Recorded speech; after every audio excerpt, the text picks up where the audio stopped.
இந்த 2026ஆம் ஆண்டு பிற்பகுதியில வந்து குரு வந்து அவருடைய உங்க ராசிநாதன், உங்க ராசிக்கு பார்வைய குடுத்துக்கிட்டு இருக்காரு. 8ஆம் இடமான கடக ராசிக்கு போப்போறாரு. 12 ஆண்டுகளுக்கு பிறகு தன்னோட முழு பலம் பெறக்கூடிய இடத்துக்கு போப்போறாரு. அப்ப நீங்களே முழு பலம் அடையிற மாரி, கிட்டத்தட்ட 12 வருஷத்துக்கு அப்புறம் உங்களுக்கு வந்து மிகப்பெரிய ஒரு வாழ்க்கையில ஒரு வெளிச்சம் வரப்போதுன்னு சொல்லலாம். பொருளாதார ரீதியா பர்ட்டிகுலரா.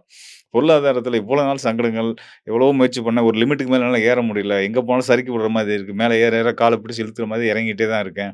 நெறைய நஷ்டங்கள், இழப்புகள், சங்கடங்கள்லாம் ஃபேஸ் பண்ணிட்டேன் அப்படின்னு நான் வருத்தப்பட்டு இருக்கக்கூடிய தனுசு ராசிக்காரர்களுக்கு இந்த 2026ஆம் ஆண்டு நீங்க எவ்வளோ தூரம் பின்தங்கி இருக்கீங்கன்னு நெனச்சு ஃபீல் பண்றீங்களோ, அத விட பன்மடங்கு மேல உயர்த்தி உங்கள வாழ்க்கையில உயர்த்த போகுது அப்படின்றத உறுதியா சொல்லலாம். ஏன்னா, உங்க ராசிநாதன் முழு பலம் பெறப் போறார்.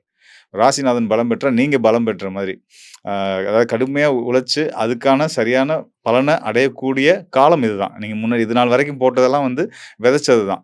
அதுக்கான பலன அறுவடை பண்ணக்கூடிய காலமா 2026ஆம் ஆண்டு இருக்கப்போது.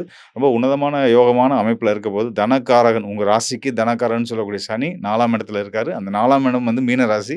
உங்க ராசிநாதனோட இன்னொரு வீடு.